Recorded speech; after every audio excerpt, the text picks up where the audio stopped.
Bomb pots are one of poker's most exciting and misunderstood formats, where big money is made, but only if you know what you're doing. Most mid and high stakes regs struggle with these spots, often making costly mistakes. Mastering bomb pots gives you a massive edge and can significantly boost your win rate. Until very recently, solving the bomb pots was impossible, and to make things even worse, there was no information available. Even if you don't play this format, this video offers valuable insights to sharpen your skills in multi-way pots and wide preflop ranges. I couldn't find any reliable materials at all, so I decided to study them deeply on my own. That's why this video is so unique, there is nothing else like it out there. Here are the bomb pot rules. Bomb pots happen 4 times per hour.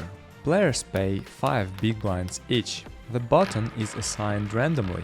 Action starts on the flop, with the small blind acting first. Players play 100% of their range. In this video, we'll analyze a bomb pot hand from an L1 case, scratching the surface of how GTO principles and exploitative strategies come together. But if you want to dive deeper, I've created a bomb pot strategy crash course. It offers unique insights on advanced theory, blending GTO principles with exploitative strategies, detailed position-by-position analysis, practical hand history reviews, and much more. Check out the link in the description below for the details. Now let's take a look at the hand. Once the blinds check, hero checks, and the middle position bets a quarter of a pot.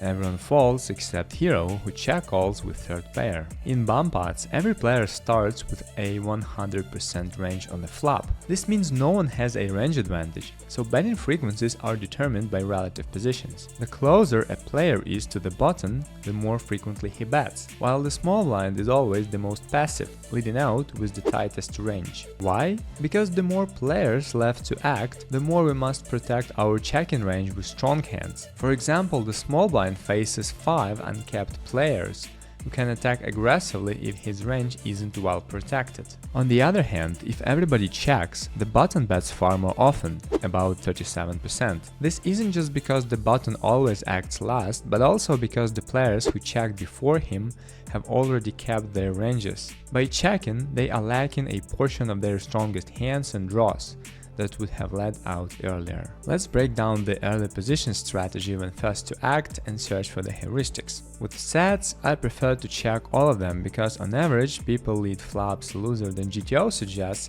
and we want to punish them by having a stronger check. The worst 2 pairs should be always betting because they are too weak to check raise and need a protection. The top 2 pairs check with the plan to check raise and stack off. The middle 2 pairs check with the plan to check call.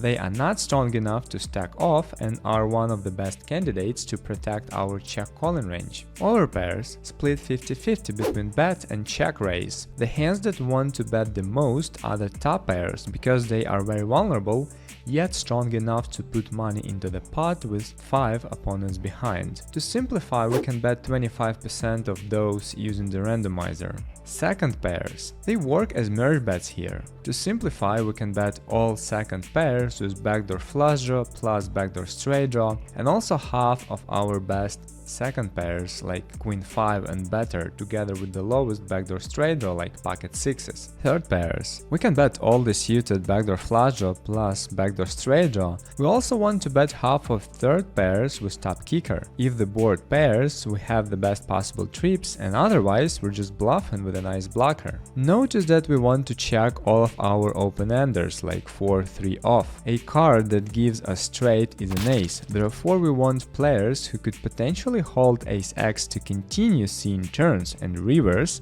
so we could cooler their top pairs with our straights. The only open-ender combo that want to lead themselves are 4-3 suited with a 2 backdoor flush draw. By betting them, we fold out a ton of overcards with better backdoor flush draws, avoiding the domination. The bottom of the bluffing range is good equity backdoor flush draw plus backdoor straight draw plus overcards. These hands can't otherwise continue passively on a flop, but can bet themselves and try to catch many of their favorable turns. Hands like queen 9, queen 10, overcards like king-queen backdoor flush draw, and half of king-queen offsuited. Important, we want to check all our not gotchas like 6-3 and 6-4 to dominate lower straights made with ace-4 and ace-3. The reason to check them is that they cannot continue against the raise, but when checked, they can always continue by check calling, which results in the maximum equity realization. With the remaining ace-high gut shots, we can bet just 25% of the time.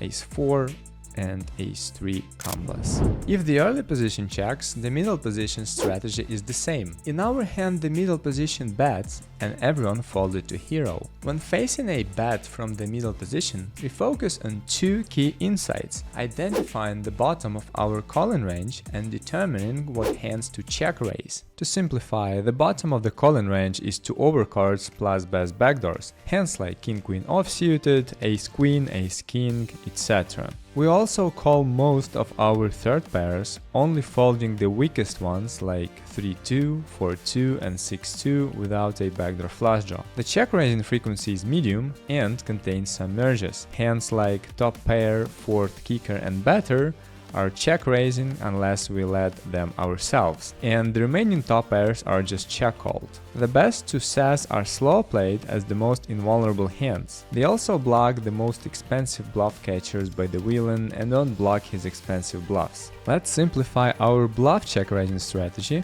and check raise 10% of our weakest check raising candidates, 10% of all third pairs and 10% of the worst second pairs, and also 10% of our backdoors like king-queen and ace-x gut shots. Not perfectly accurate, but very easy to remember. Be careful and don't check raise the nut gut shots 6-4 and 6-3. They want to play passively but control and keep the dominated draws in.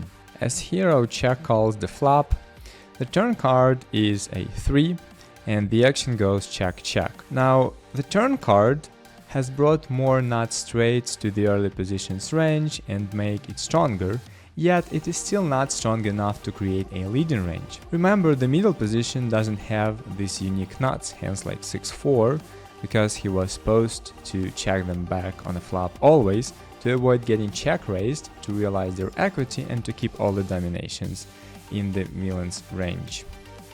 The middle position has his range advantage around medium value, hands like top pairs, also over pairs and some hands like two pairs. The other part of his range that is interesting for us is third pairs and low pairs, hands that can be used like merge bets or value bluffs. Pocket sixes, 5x type of hands, also 3-4 pair plus open-ender, and some deuce-x type of hands. All these hands, by betting on the turn, could get the stronger hands to fold, for example pocket 10s and lower, while getting called by some weaker hands like draws or weaker pair plus flush draw or pair plus straight draw. And the perfect size for his whole range is going to be 1/3, if we want to simplify to just a one size for the middle position. In practice, I expect even more fold equity here because it's hard for the early position to protect enough pockets and low pairs, which makes the EV of betting with merges and value bluffs even higher. And just in case if you didn't see the video, here is the link where I explain these two concepts. On a 4-ace river following a turn check-check, it might be tempting to turn our hand into a bluff based on regular 6-max intuition. However, this is not a regular 6-max spot. With our 5x hands, we must always check in GTO, as these hands are very high in our range. Bluffing with 5x would result in significant overbluffing. Even if the early position bluffs with his pairs of deuces only, that is approximately 70 combos, which is already a huge number of potential bluffs, given that he only has around 60 combos of value hands, hands like straights, sets and some two pairs. When you factor in the additional bluffing candidates, hands like king highs, king queen, king 10, the ratio of bluffs to value hands becomes even more skewed, exacerbating the imbalance. This is why it's crucial to keep track of your range on every street, all the way to the river. And what if you're in middle position and face a river bet from an aggressive early position here? Do the math and feel confident over bluff raising with most of your weakest hands, while bluff catching with all your third pairs and better to exploit your opponent. Now back to our hand.